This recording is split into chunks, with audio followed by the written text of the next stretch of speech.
بسم اللہ الرحمن الرحیم یا ایھا الذین آمنوا کتب علیکم الصیام صدق اللہ العظیم و صدق رسولہ النبی الکریم۔ بلند آواز کے ساتھ پڑھیے الصلاۃ والسلام علیک یا سیدی یا رسول اللہ، الصلاۃ والسلام علیک یا سیدی یا حبیب اللہ، الصلاۃ والسلام علیک یا سیدی یا نور اللہ، وعلی آلک واصحابک یا سیدی یا حضرت صلی اللہ علیہ وسلم۔ معزز سامعین، آج کی یہ تقریب سعید میلاد النبی صلی اللہ علیہ وسلم بسلسلہ استقبال رمضان کے حوالے سے انعقاد پذیر ہے۔ دعا ہے اللہ رب العزت ہم سب کی حاضری کو اپنی بارگاہ صمدیت میں قبول فرمائے۔ نہایت ہی واجب الاحترام محترم جناب صوفی محمد نعیم محمدی سیفی صاحب، حضرت مولانا قاری خلیل احمد سعیدی صاحب، حضرت مولانا صوفی محمد سرور محمدی سیفی صاحب اور تمام عشاقان مصطفیٰ صلی اللہ علیہ وسلم، السلام علیکم ورحمۃ اللہ وبرکاتہ۔ معزز سامعین، آج کی جو گفتگو ہوگی وہ استقبال رمضان کے حوالے سے، کیونکہ رمضان المبارک کی آمد ہے اور استقبال کرنا رمضان المبارک کا یہ میرے پیارے آقا علیہ الصلوۃ والسلام کی سنت مبارکہ ہے۔ حضور نے بھی اس کا استقبال کیا ہے۔ اسی مناسبت سے استقبال رمضان کے حوالے سے گفتگو ہوگی۔ اللہ تعالی قرآن پاک میں ارشاد فرماتا ہے، یا ایھا الذین آمنوا، اے ایمان والو۔ کتنا لطف ہے اس جملے کے اندر۔ دیکھو، اگر استاد یہ کہے اے میرے شاگردوں، تو گفتگو کا دائرہ کار جو ہے اس کے مخاطبین صرف شاگرد ہی ہوں گے، اس کے علاوہ نہیں۔ پیر کہے اے میرے مریدوں، تو مطلب یہ ہے کہ گفتگو کا دائرہ جو ہے وہ مریدوں تک ہی ہے، غیر مرید سے ان کا خطاب نہیں۔ باپ کہے اے میرے بچوں، مطلب یہ ہے کہ گفتگو کا دائرہ مختص ہو گیا۔ مراد اولاد ہی ہے، غیر اولاد سے باپ کا کلام نہیں، بلا تمثیل سمجھو۔ اللہ تعالیٰ فرماتا ہے، یا ایھا الذین آمنوا کتب علیکم الصیام، اے ایمان والو۔ مطلب رب کا خطاب ایمان والوں سے ہے، بے ایمانوں سے رب کا یہ خطاب کوئی نہیں۔ دوسری بات، اللہ تعالی ایمان والوں کو یا کے ساتھ بلا رہا ہے، یا کے ساتھ خطاب کر رہا ہے، یا ایھا الذین آمنوا، اے ایمان والو۔ تو ثابت یہ ہوا ایمان والوں کو یا کے ساتھ پکارنا یہ ہم سنیوں کا طریقہ نہیں بلکہ رب کی سنت ہے۔ اب اگر کوئی کہے یا بابا فرید رحمت اللہ علیہ، یہ کوئی نئی ہماری ایجاد نہیں ہے بلکہ یہ اللہ کی سنت ہے۔ یا داتا علی اجویری رحمت اللہ علیہ، کیونکہ داتا صاحب ایمان والے، ایمان والوں کو یا کے ساتھ پکارنا رب کی سنت ہے۔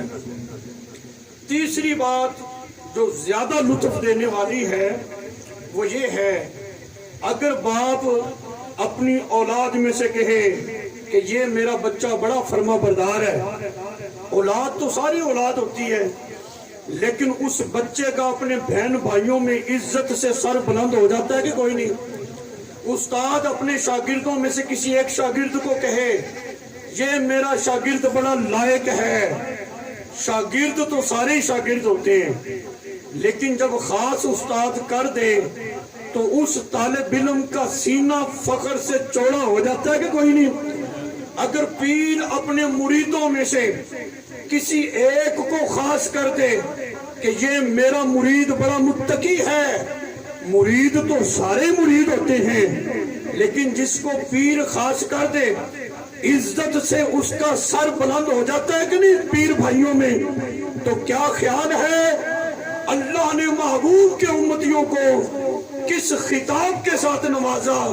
فرمایا یا ایھا الذین آمنو، اے ایمان والو۔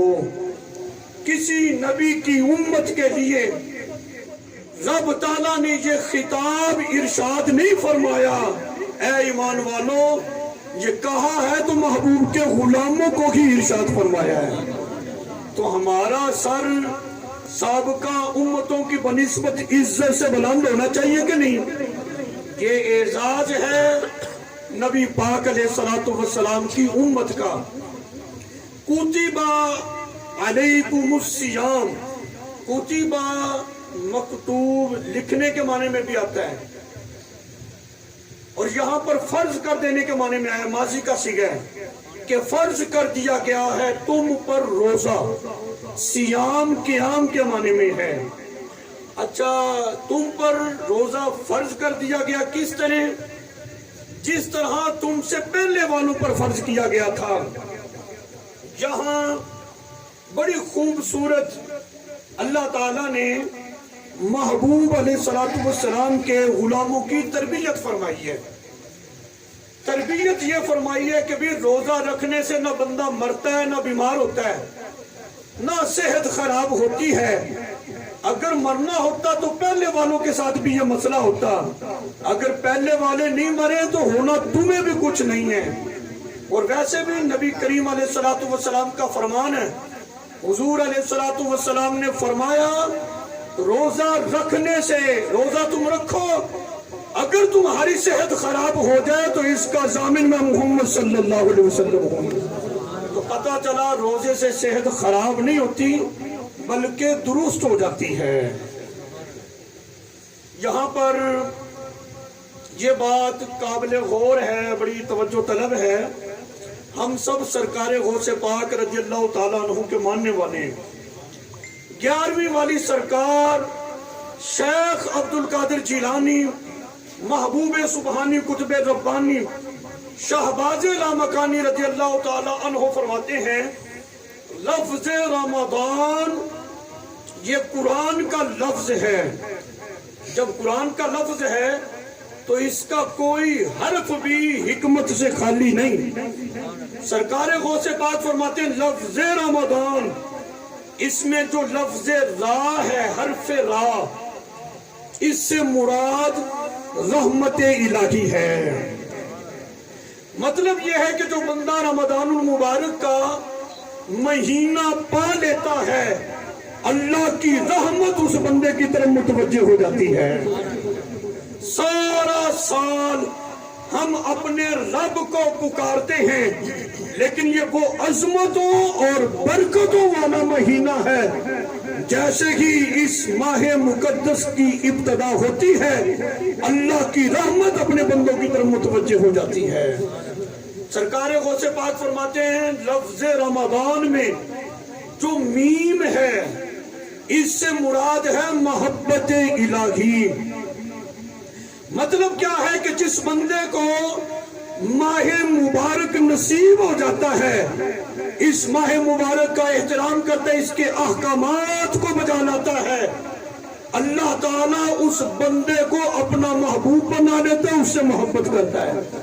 سارا سال اللہ کی محبت کا ہم دعوے کرتے ہیں کہ مولا ہم تجھ سے پیار کرتے ہیں۔ یہ ماہ مبارک جب آتا ہے، اس کی جب ابتدا ہوتی ہے، بندوں کو انعام یہ ملتا ہے اللہ محبوب کے غلاموں سے پیار کرتا ہے۔ پیار کا مطلب جانتے ہو؟ اللہ کا ولی کسے کہتے ہیں؟ جو اللہ کا دوست ہو، جو اللہ کا پیارا ہو۔ مطلب یہ ہے جس خوش نصیب کو ماہ رمضان المبارک نصیب ہو جاتا ہے اور اس ماہ مبارک کا احترام کر کے روزے رکھ کے اللہ رسول کی رضا کے لیے گناہوں کو ترک کرتا ہے، نیک کاموں کو اپناتا ہے، اس ماہ مبارک کے صدقہ سے اللہ اسے اپنا دوست بنا دیتا ہے۔ کتنی بابرکت اور کتنی خوش نصیبی اس بندے کے لیے ہوتی ہے جسے رمضان کا مہینہ نصیب ہو جاتا ہے۔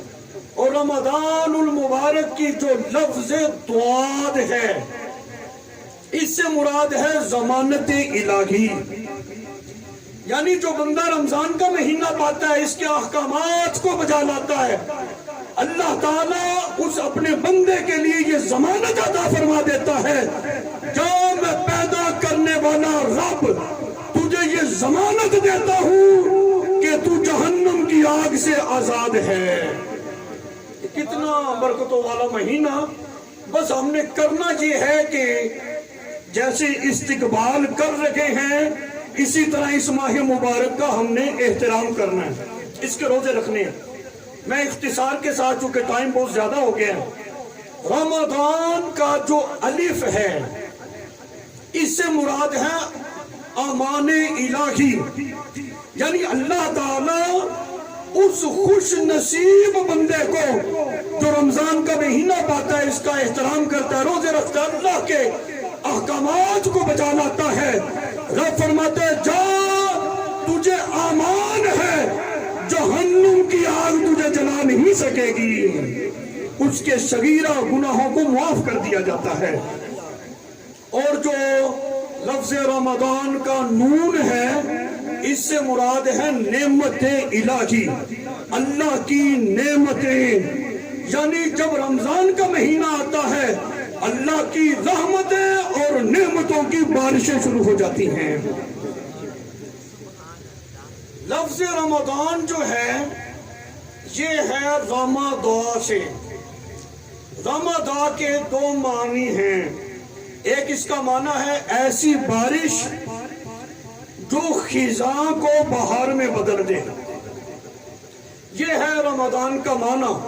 رمضان رمضان سے ہے، اس کا معنی ہے ایسی بارش جو خزاں کو بہار میں بدل دے۔ مطلب کیا ہے کہ جب بندہ گناہ کرتا ہے، ایک سیاہ نقطہ اس کے دل پہ لگ جاتا ہے، سارا سال جب اس کا گناہوں میں گزرتا ہے، دل کی زمین بنجر ہو جاتی ہے، خزاں آ جاتی ہے۔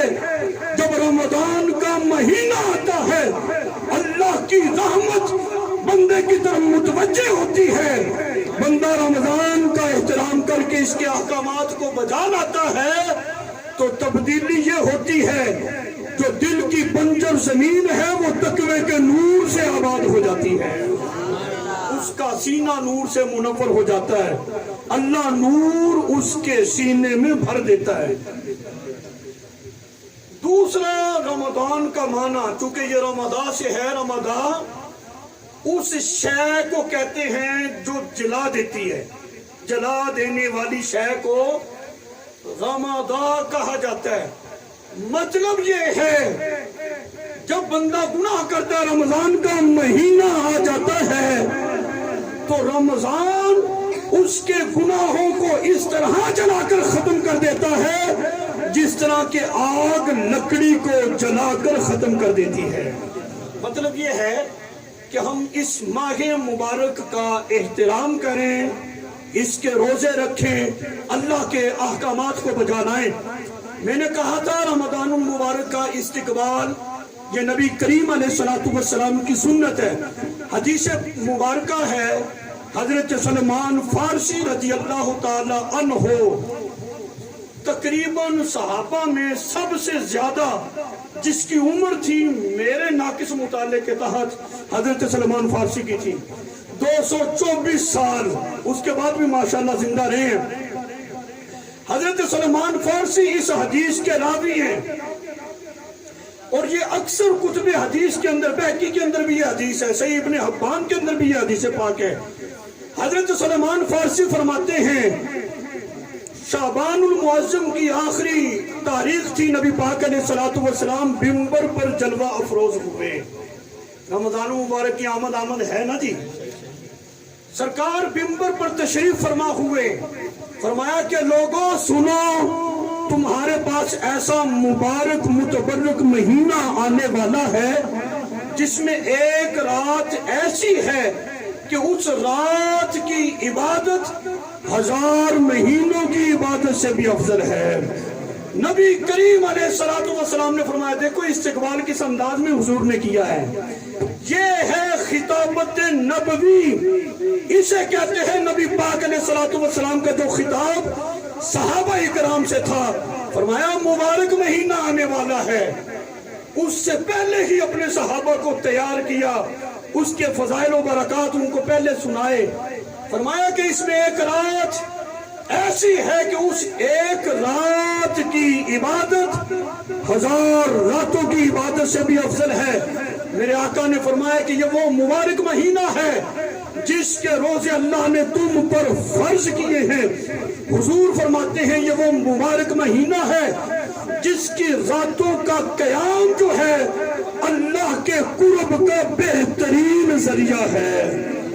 محدثین نے اس حدیث کی شرح میں لکھا ہے کہ راتوں کا قیام اللہ کے قرب کا بہترین ذریعہ ہے. فرمایا اس قیام سے مراد نماز تراویح ہے. اگر چاہتے ہو اللہ کا قرب نصیب ہو جائے، محدثین نے لکھا ہے بندہ نماز تراویح کی پابندی کرے، وہ بندہ اپنے رب کے قریب ہو جائے گا.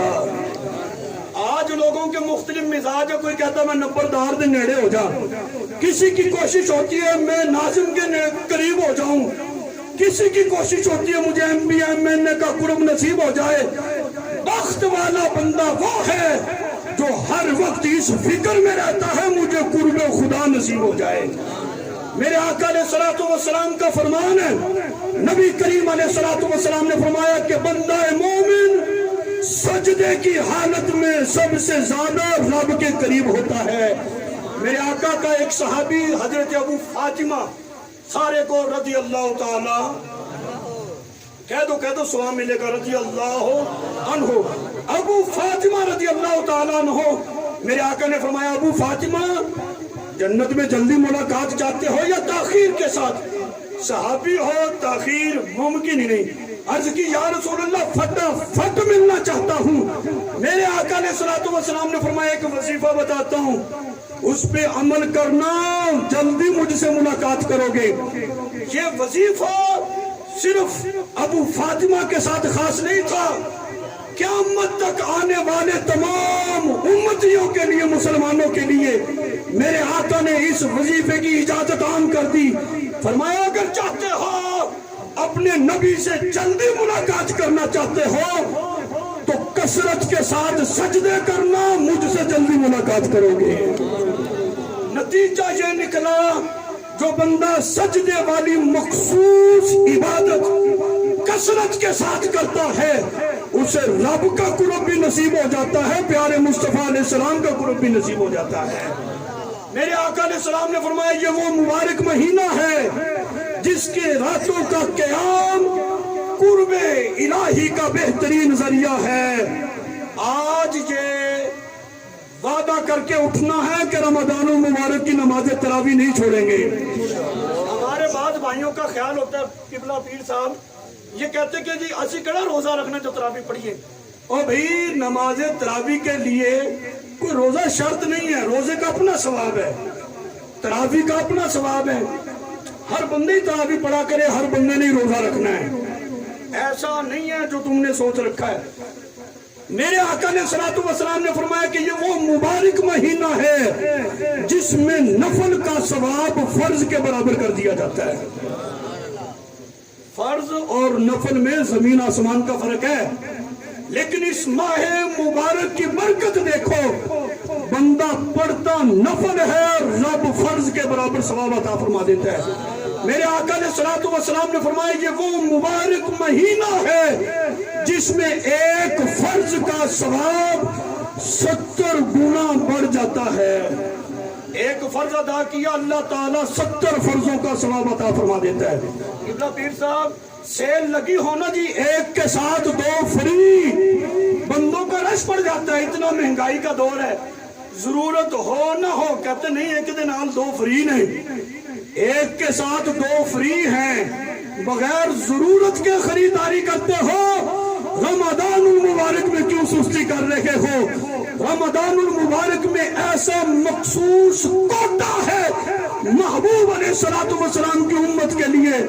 رب نے ایسی سیل لگا دی ہے محبوب کے غلاموں کے لیے، فرمایا ایک کے ساتھ 70 کا ثواب فری ہے. ایک فرض کا ثواب 70 کے برابر کر دیا جاتا ہے. میرے آقا علیہ السلام نے فرمایا یہ ماہ مبارک صبر ہے اور صبر کی جزا جنت ہے.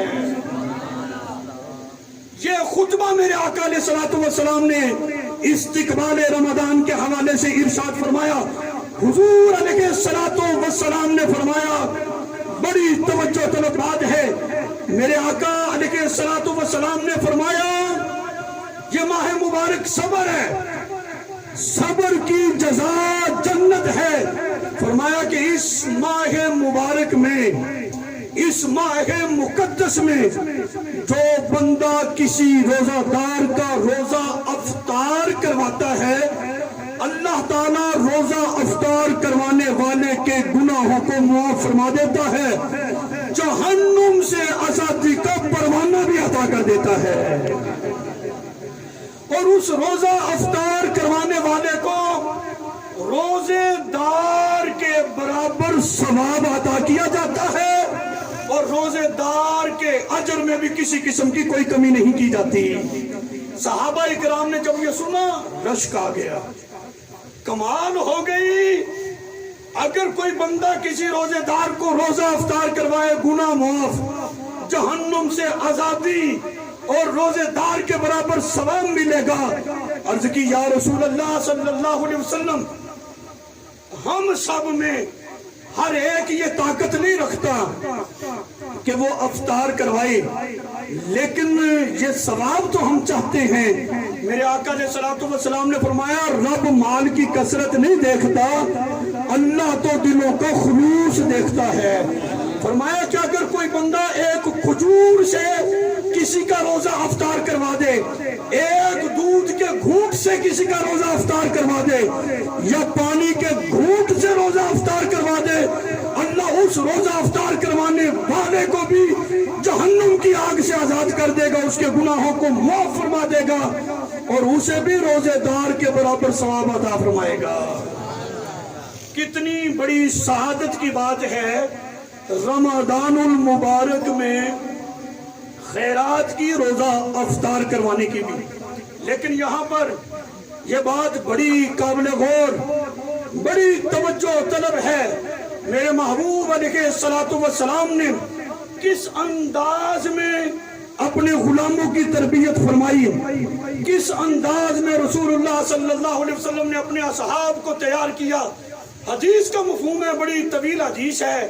میرے آقا علیہ السلام نے فرمایا یہ وہ ماہ مبارک ہے جس کا پہلا عشرہ رحمت ہے، دوسرا عشرہ مغفرت کا ہے، تیسرا عشرہ جہنم کی آگ سے آزادی کا ہے.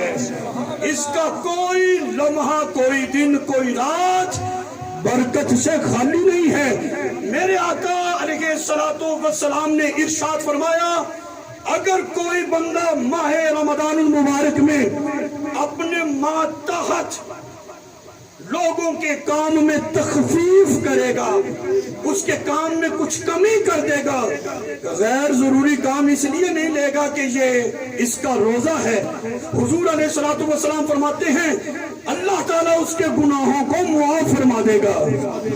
کتنا بڑا اجر ہے اس بندے کے لیے جو اپنے ماتحت کے کام میں اس لیے تخفیف کرے کہ اس کا روزہ ہے. رسول اللہ صلی اللہ علیہ وسلم کے غلاموں، پیارے آقا علیہ السلام نے فرمایا ماہ مقدس میں 4 کام، 4 خصلتیں، 4 عادتیں ضرور اپنانا.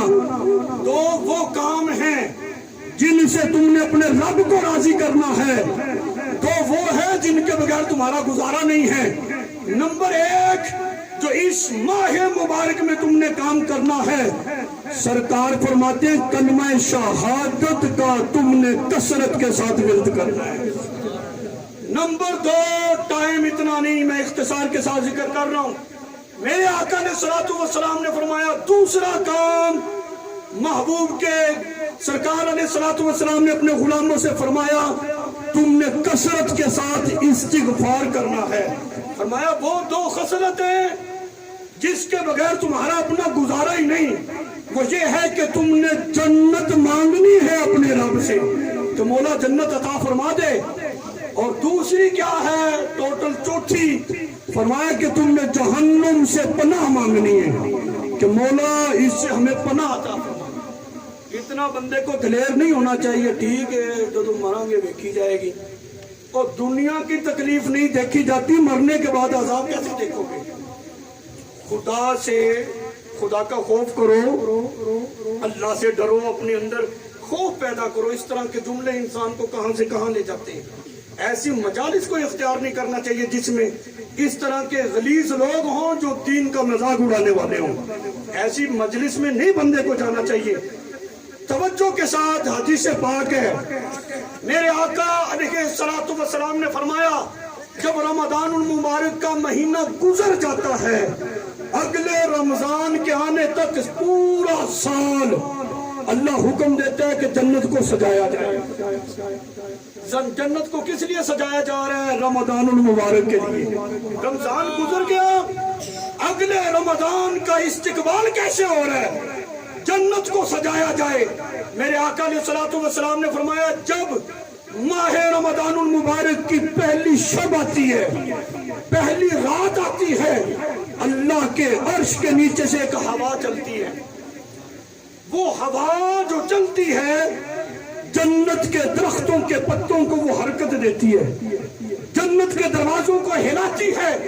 نبی کریم علیہ الصلوۃ والسلام نے فرمایا اس ہوا سے جنت کے پتے اور جنت کے دروازوں میں جو حرکت پیدا ہوتی ہے، اس حرکت سے خوبصورت آواز پیدا ہوتی ہے، اتنی خوبصورت آواز کہ وہ آج سے پہلے کسی نے نہیں سنی ہوگی۔ میرے آقا علیہ الصلوۃ والسلام نے فرمایا رمضان المبارک کی آمد پر جب اس طرح کا منظر ہوتا ہے جنت میں تو جنت کی حوریں، سارے کو سبحان اللہ جی، یہ روزے داروں کی فضیلت سنو، جنت کی حوریں جب اس طرح کا سما بن جاتا ہے جنت میں، کریم آقا علیہ الصلوۃ والسلام فرماتے ہیں جنت کی حوریں زمین والوں کو ندا دیتی ہیں، جنت کی حوریں زمین والوں کو پکارتی ہیں، ہے کوئی جو اپنے رب کو پکارے، ہے کوئی جو اپنے رب کی عبادت کرے؟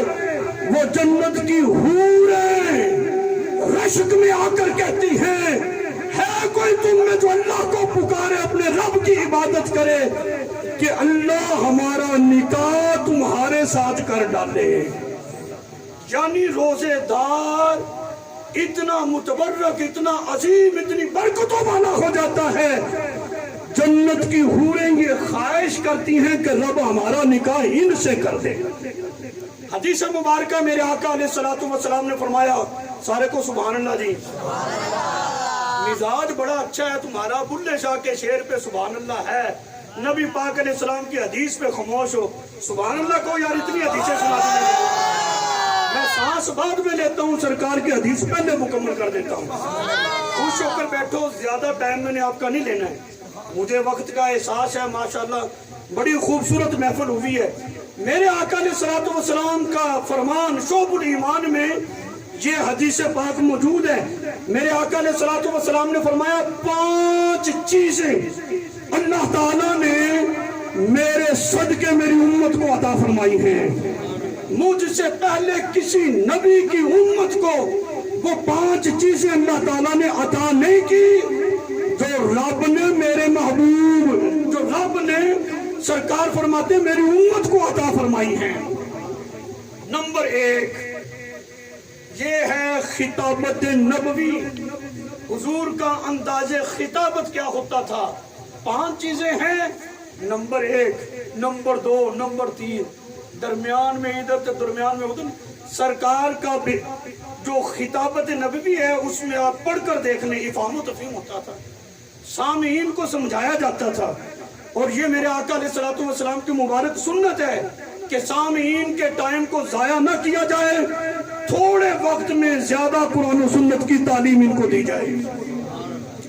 میرے آقا نے فرمایا 5 چیزیں ایسی ہیں جو رب نے میری امت کو عطا کی، مجھ سے پہلے کسی نبی کی امت کو وہ عطا نہیں کی گئی۔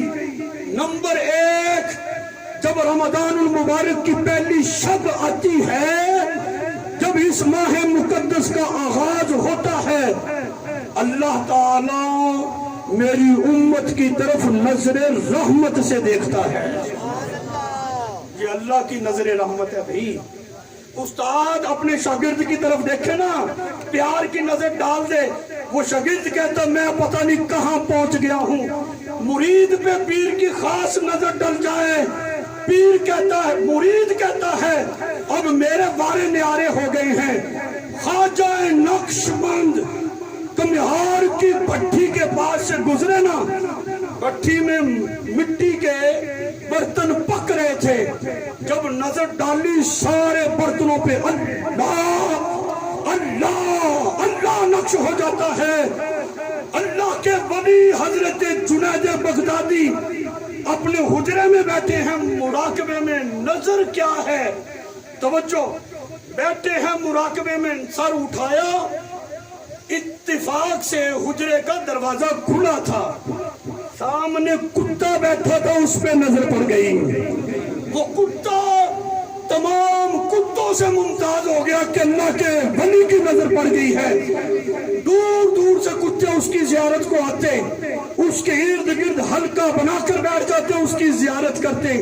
میں کہتا ہوں اللہ والوں کی نظر کتے پہ پڑ جائے بیکار نہیں جاتی، بندہ مومن کے سینے پہ پڑ جائے وہ کیوں نہیں مدینہ بنے گا؟ میرے آقا علیہ الصلوۃ والسلام کی نظر بے جان پتھروں پر، کنکروں پہ پڑی۔ ابو جان لے کر آیا تھا، اللہ نے ان کو حیات عطا کر دی، ان کو زبان عطا کر دی، ان کو تعلیم میں دے دی، کلمہ شہادت انہوں نے شروع کر دیا۔ میں کہتا ہوں اللہ کے ولی کی نظر میں اتنا کمال ہے، نبی کی نظر میں اتنا کمال ہے۔ رب تو رب ہے، اللہ تو خالق ہے، رب تو مالک ہے۔ رب رمضان المبارک کی پہلی شب حضور فرماتے ہیں اللہ میرے غلاموں میری امت کی طرف نظر رحمت سے دیکھتا ہے۔ ولی کی نظر پڑے بارے نیارے ہو جاتے ہیں، رب کی رحمت کی نظر پڑ جائے تو کتنا مقام ہوگا۔ میں اپنی بات نہیں کروں گا کہ جس پہ اللہ کی نظر رحمت پڑ جائے اس کا کمال کیا ہے۔ اسی حدیث میں شعب الایمان میں اگلا حصہ یہ ہے جس پہ رب کی نظر رحمت پڑ جائے اللہ پھر کبھی بھی اس کو عذاب نہیں دے گا، کہ وہ بندہ ہر قسم کے دائمی عذاب سے آزاد ہو جاتا ہے جس پہ اللہ کی نظر رحمت پڑ جائے۔ اللہ کی نظر رحمت کس پر پڑے گی؟ جو اس ماہ مبارک کا استقبال کرے گا، اس ماہ مبارک کے لیے اپنے آپ کو تیار کرے گا۔ اوہ ماہ مبارک آ رہا ہے، اب میں نے نمازوں کی پابندی کرنی ہے، میں نے جھوٹ نہیں بولنا، میں نے غیبت نہیں کرنی، میں نے کسی کو تکلیف نہیں دینی، میں نے حرام نہیں کھانا، میں نے سودی کاروبار نہیں کرنا۔ اپنے آپ کو تیار کرتا ہے، تقوی اختیار کرتا ہے، پھر ایسے لوگوں پہ رب کی نظر رحمت پڑتی ہے۔ رب کی نظر رحمت یہ صرف صحابہ تک خاص نہیں تھا، یہ حدیث پاک عام ہے، قیامت تک جتنے بھی امتی اس دھرتی پہ تشریف لائیں گے، جب بھی رمضان کی پہلی شب ہوگی اللہ انہیں نظر رحمت سے ہی دیکھے گا، اور جن پر رب کی نظر پڑ گئی وہ پھر عذاب سے بھی عذاب ہو جائیں گے۔ دوسری چیز میرے آقا علیہ الصلوۃ والسلام نے فرمایا، یہ امتیاز ہے نبی پاک علیہ الصلوۃ والسلام کی امت کا۔ بھائی محبت سے سبحان اللہ کہو۔ دوسرا کمال، دوسری شے کیا عطا کی؟ سرکار فرماتے ہیں کہ روزے دار کے منہ کی خوشبو، جو چیز اللہ کو پسند ہو وہ خوشبو ہوتی ہے۔ اللہ پاکیزہ ہے، پاکیزہ چیزوں کو پسند کرتا ہے۔ روزے دار کے منہ کی خوشبو، سارا دن کھانا پینا جو وہ ترک کرتا ہے، معدہ خالی ہو جاتا ہے۔ معدہ خالی ہونے سے، نہ کھانے پینے سے، منہ کے اندر جو ایک مخصوص قسم کی خوشبو پیدا ہو جاتی ہے، اللہ کو روزے دار کے منہ کی وہ خوشبو مشک سے بھی زیادہ پسند ہے۔ بعض حدیثوں میں آیا عنبر سے بھی زیادہ پسند ہے۔ اچھا، اللہ تو سونگنے سے پاک ہے، یہ سونگتے ہم ہیں، ہمارا ناک ہے۔ اللہ سونگنے سے پاک ہے، مشک سے زیادہ پسندیدہ ہے۔ مطلب کیا ہے؟ انسانی فطرت ہے کہ خوشبو والی چیز کو بندہ اپنے قریب کرتا ہے، خوشبو والی شے کو بندہ اپنے قریب کرتا ہے، اس کو اپنا قرب بخشتا ہے۔ مطلب یہ ہے اللہ تعالیٰ محبوب کی امت کو ماہ مبارک میں دوسری شے یہ ہے کہ ان کو اپنا قرب عطا فرما دیتا ہے۔ تیسری چیز اللہ تعالیٰ محبوب کے غلاموں کو جو عطا کرتا ہے، شعب الایمان میں یہ حدیث پاک موجود ہے، میرے آقا علیہ الصلوۃ والسلام کا یہ فرمان ہے، تیسری شے یہ ہے کہ اللہ تعالیٰ اپنے تمام فرشتوں کو یہ حکم دے دیتا ہے، او فرشتوں، تمہیں پتہ نہیں رمضان شروع ہو گیا ہے، محبوب کے غلاموں کے لیے استغفار کرو۔ اللہ کے سارے فرشتے محبوب علیہ الصلوۃ والسلام کے غلاموں، سرکار کی امت کے لیے استغفار کرتے ہیں۔ یہ ساری برکتیں، یہ ساری عزتیں ہمیں ملی ہیں سرکار کے نام پاک کے صدقے میں۔ ہم اور ہماری اوقات،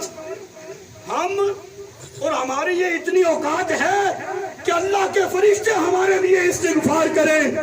اگر یہ عزتیں ملی ہیں سرکار کے صدقے ملی ہیں، جس نبی کے صدقے ہمیں یہ عزتیں مل رہی ہیں، اللہ تعالیٰ نے جس نبی کے صدقے ہمیں ایمان والے عزت کا تاج رب نے ہمیں پہنایا ہے، تو تم بھی کوشش کرو نا اسی نبی کے دین کے ساتھ دائمی طور پر کھڑے ہو جاؤ۔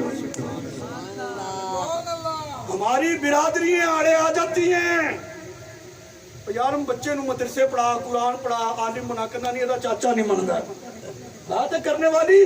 جس نبی کے صدقے تجھے عزت، اتنی عزتیں مل رہی ہیں، اس نبی کے دین کے لیے تو اپنا بچہ نہیں دے سکتا۔ اور بچہ اس لیے نہیں مانگ رہے کہ جہاد پہ لے جانا ہے، اس کی گردن کٹوا کے واپس لے آنا ہے۔ وہ صحابہ تھے، وہ مائیں تھیں جو اپنے بچوں کو پیش کر دیا کرتی تھی، اور شہادت پہ اللہ کا شکر ادا کیا کرتی تھی کہ رب کا شکر ہے میں شہید کی ماں۔ وہ بھی مائیں تھیں۔ آج ہم تمہارے بچے اس لیے نہیں مانگ رہے کہ ہم نے جا کر ان کو ذبح کروا دینا ہے، جہاد پہ جا کے کٹوا دینا ہے، نہیں، صرف اس لیے کہ دین کو بچے دو کہ یہ رب کا قرآن پڑھیں، رب کے دین کو پڑھیں، قرآن و سنت کی تعلیم حاصل کرنے کے بعد مخلوق خدا کی آگے تربیت کریں۔ جس نبی کے صدقے اتنی عزتیں مل رہی ہیں، آج کی اس مبارک رات، مبارک گھڑیوں میں تم نے یہ عہد کرنا ہے، ہم نے اپنی بچیاں بھی اللہ کے دین کے لیے وقف کرنی ہے، اپنے بچے بھی رب کے دین کے لیے وقف کر دینے ہیں۔ دین پڑھاؤ بچوں کو، اور اس کے لیے ہم حاضر ہیں جی۔ بچیوں کا جامع ہے، انشاءاللہ تعالیٰ جو بچی پڑھے گی، ایک ایک دن اس کی تعلیم کے حوالے سے ذمہ داری ہے، جواب دیں۔ اگر بچے تو سائیوال کے اندر ادارہ جامعہ صدیقیہ رضویہ، اپنے بچوں کو داخل کرواؤ۔ اس گاؤں کے بچے پڑھتے ہیں الحمدللہ۔ بچہ پرائمری پاس ہے تو 2.25 سال میں حافظ ہوگا، اسی سال میں مصلی پہ کھڑے ہو کر تراویح سنائے گا، قرآن سنائے گا۔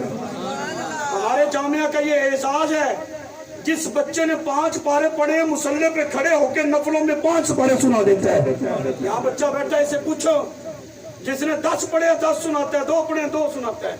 یہ نہیں ابھی پڑھ لیا پھر 2 سال گردان ہے، یہ چکر کوئی نہیں، 2 سالوں میں تو ویسے ہی بندہ سارا پڑھ جاتا ہے۔ آپ اپنے بچے دیں، انشاءاللہ مکمل ذمہ داری لیں گے اس کی، ان کی تربیت کریں گے اللہ اور اس کے رسول کی رضا کے لیے، بس کوئی کاروبار نہیں ہے، کوئی داخلہ فیس نہیں ہے، اللہ اور اس کے رسول کے رضا کے لیے سارا کچھ ہے۔ میرے آقا نے صلوات و سلام نے فرمایا تیسرا اعزاز میری امت کا یہ ہے اللہ کے سارے فرشتے میری امت کے لیے استغفار کرتے ہیں۔ چوتھی شے کیا ہے؟ بڑے اعزاز کی بات ہے، دیکھو نا اللہ تعالیٰ کتنی عزتوں کے ساتھ محبوب علیہ الصلوۃ والسلام کے غلاموں کو نواز رہا ہے، نبی پاک علیہ الصلوۃ والسلام کی امتیوں کو نواز رہا ہے۔ اتنی برکتیں، اتنی فضیلتیں اللہ تعالیٰ نے محبوب علیہ الصلوۃ والسلام کے غلاموں کو عطا فرمائی، کس کے صدقے؟ محبوب کے صدقے۔ کائنات ملی سرکار کے صدقے، رمضان ملا سرکار کے صدقے، متبرک راتیں ملی ہیں حضور کے صدقے ہمیں ملی ہیں۔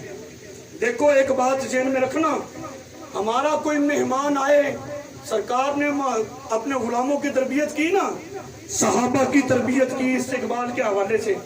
کوئی متبرک مہمان آئے تو کیا طریقہ ہوتا ہے؟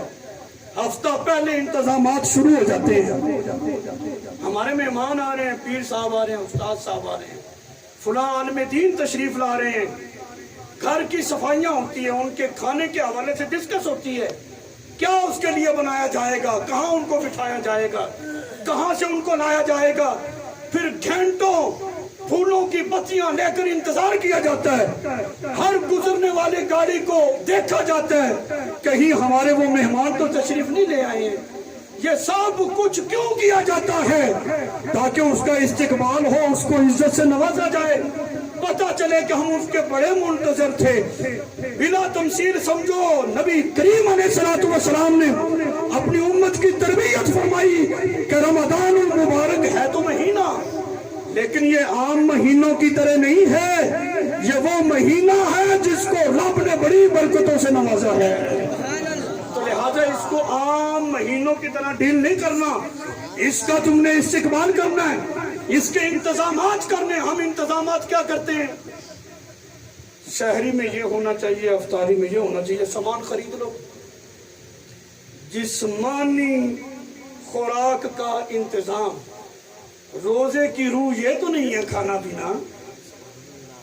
اکثر بزرگوں کی سیرت کو پڑھ کر دیکھو، انہوں نے فاقے کو اپنایا ہے، فاقہ مانگا ہے، یہ روزے کی روح نہیں۔ سحری کرنا سنت ہے، افطار سنت ہے، لیکن اتنا کھانا۔ میرا ایک شاگرد تھا سندھ کا، اس نے ایک بات کی، میں پانی ہو گیا، کہتا ہوں ہندوؤں کی دکان ہے، کہنے لگے یار کیا ہوا یہ اتنا سامان خریدو، کہتے رمضان آ گیا۔ اچھا رمضان میں کیا کرتے ہو؟ کہتے روزے رکھتے ہیں۔ کہتے اتنا سامان تو دوسرے مہینے میں نہیں خریدتے۔ جھوٹ بولتے ہو کہ ہم کھاتے پیتے کوئی نہیں، تم زیادہ کھاتے ہو، اس مہینے میں تم زیادہ کھاتے ہو۔ اصل استقبال کیا ہے؟ انتظام کیا ہے؟ ہم جسم کے لیے سارے انتظامات کر رہے ہیں، بجلی نہ ہو تو سولر کی پلیٹ بھی لگا دو، یعنی جسم کی نشو و نما، اس کی حفاظت کے انتظامات آڑ بنائی ہوئی ہے۔ رمضان کو جس طرح جسم کے بارے میں سوچ رہے ہو نا، روح کے بارے میں بھی سوچو، روح کی پاکیزگی اختیار کرو، اور یہ عہد کرو ہم گناہ نہیں کریں گے، جھوٹ نہیں بولیں گے، غیبت نہیں کریں گے، کینہ نہیں سینے میں رکھیں گے، اپنے سینے کو رمضان کے استقبال میں مدینہ بنا لیں گے۔ یہ ہے رمضان کا استقبال، تقوی پرہیزگاری، اس نور کو اختیار کیا جائے۔ فرائض تو فرائض رہے، مستحبات کو اپنانے کی کوشش کی جائے۔ میرے آقا علیہ الصلوۃ والسلام چوتھا اعزاز کیا ہے؟ اللہ جنت کو حکم دیتا ہے مزین ہو جا محبوب کے غلاموں کے لیے، زینت اختیار کر۔ مجھے بتاؤ جنت سے خوبصورت کائنات کی کوئی شے ہے؟ یار جنت نور ہے، ہر شے نور کی ہے، مٹی کی نہیں ہے۔ اس کے باوجود ہم اور ہماری کیا اوقات، مٹی کے بنے ہوئے مٹی میں چلے جائیں گے، لیکن جب بندہ رمضان کا احترام کرتا ہے، احکامات الہیہ کو بجا لاتا ہے، بندے کے بخت اتنے اونچے ہو جاتے ہیں، جنت کو حکم ہوتا ہے مزین ہو جا، تیار ہو جا۔ ایک حدیث کا یہ بھی مفہوم ہے، بعض ایسے ہوتے ہیں جس کے لیے جنت منتظر ہوتی ہے، یہ کب آئے گا اور کب مجھ میں اپنا قدم رکھے گا۔ اللہ، پانچویں بات کیا ہے؟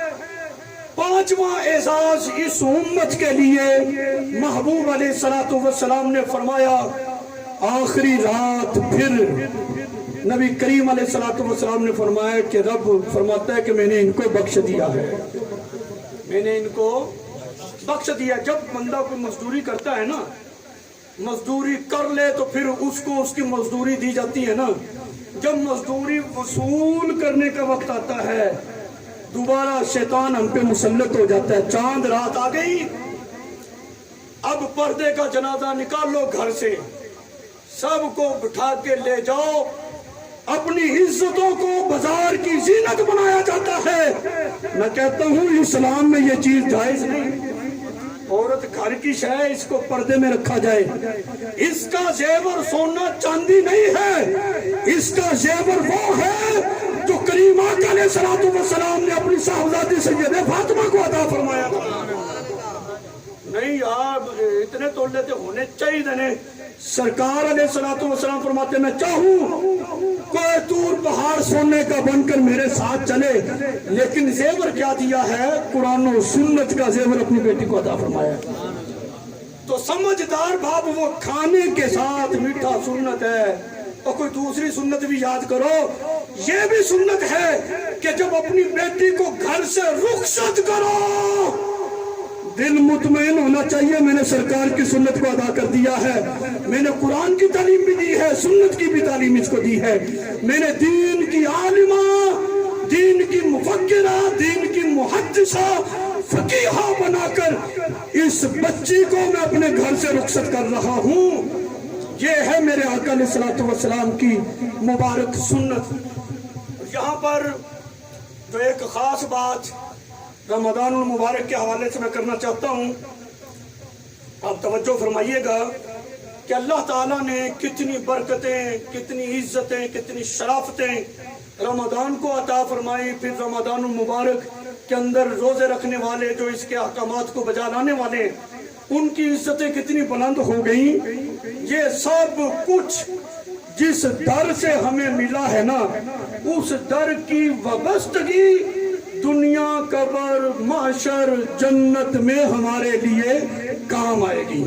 وہ کریم آقا علیہ السلام کی دین کی وابستگی ہے، حضور علیہ السلام کی تعلیمات کی وابستگی ہے، قرآن کی وابستگی ہے، نماز کی وابستگی ہے، دینی احکامات کی وابستگی ہے۔ ہماری مائیں، بہنیں، بیٹیاں جو میری تقریر کو سن رہی ہیں، ان کے لیے آج کے اس پروگرام کا سب سے عظیم اور بڑا میسج یہ ہے، تمہارے لیے سب سے بڑا زیور سیدہ فاطمہ الزہرا کی چادر کا صدقہ پردہ ہے۔ یہ پردہ رہے گا تمہاری عزتیں سلامت رہیں گی، اگر پردہ ختم ہو گیا تمہاری عزتیں سلامت نہیں رہیں گی۔ تو نبی کریم علیہ السلام نے، دین نے جو حقوق مردوں کو اور عورتوں کو دیے ہیں، اسی میں ہی انسانیت کی بھلائی ہے۔ اگر ہم اس کو بدلنے کی کوشش کریں گے معاشرہ بگڑ جائے گا۔ معاشرہ سدھارنے کے لیے، اس کو بہتر کرنے کے لیے فلاں چاہیے، فلاں چاہیے، فلاں چاہیے۔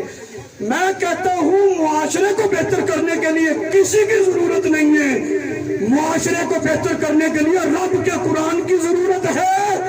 قرآن والے جو ہیں، صاحب قرآن کے ساتھ جو وابستہ ہیں، دینی تعلیم دینے والے، قرآن کی تعلیم حاصل کرنے والے، قرآن کی تعلیم دینے والوں کی ضرورت ہے، کیونکہ حضور کا فرمان ہے الناس رجلان عالم ومتعلم لا خیر فیما سواہما۔ میرے آقا نے فرمایا کائنات میں دو ہی مرد ہیں۔ ہم تو کہتے ہیں نا فلانا مرد ہے، فلانا مرد ہے۔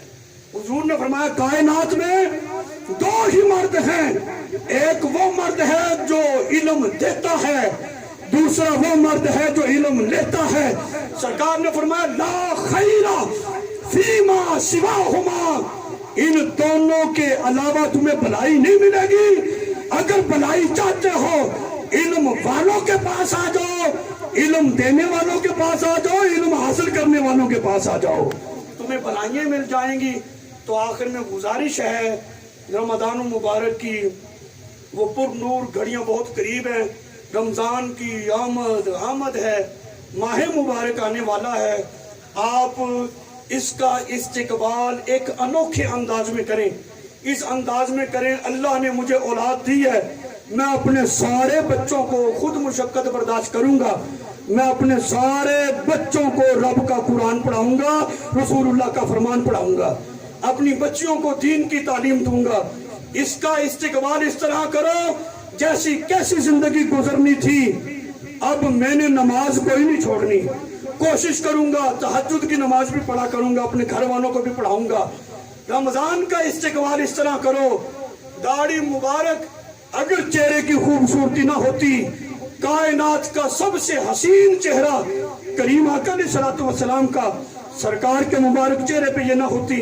رمضان کا استقبال اس انداز میں کرو، مولا میں اس بات سے توبہ کر رہا ہوں، دوبارہ سرکار کی سنت کو کینچی نہیں لگاؤں گا۔